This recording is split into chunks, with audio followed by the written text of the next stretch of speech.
10 বছৰ আগৰ অসম আৰু আজিৰ অসম আজি আমি আত্মনিৰ্ভৰশীলতাৰ পথত আগবাঢ়িছো আজিৰ অসম এখন আত্মবিশ্বাসী অসম আন্দোলন ধৰ্ণা ধৰ্মঘটৰ বিপৰীতে আজি আমি এসপাৰেশনেল অসম আমাৰ ছাত্ৰ ছাত্ৰী যুৱক যুৱতীয়ে আজি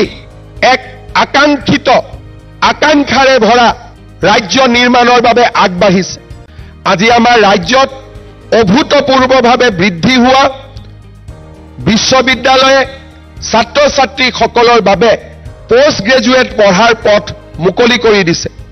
যোৱা সৌখিদিনাখন আমি অসমত নতুনকৈ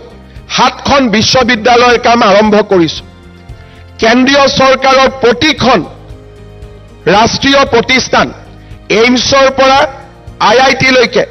নেশ্যনেল ফৰেনচিক ইউনিভাৰ্চিটিৰ পৰা ইণ্ডিয়ান ইনষ্টিটিউট অফ মাইন্সলৈকে সৈনিক স্কুলৰ পৰা নবোদয় বিদ্যালয়লৈকে কেন্দ্ৰীয় বিদ্যালয়ৰ পৰা আদৰ্শ বিদ্যালয়লৈকে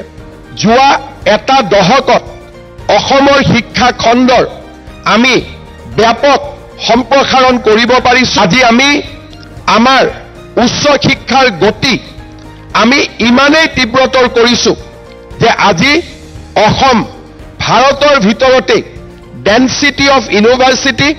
আৰু ডেন্সিটি অফ মেডিকেল কলেজেছ আমি প্ৰথম 10খন ৰাজ্যৰ ভিতৰলৈ আহিবলৈ সক্ষম হৈছো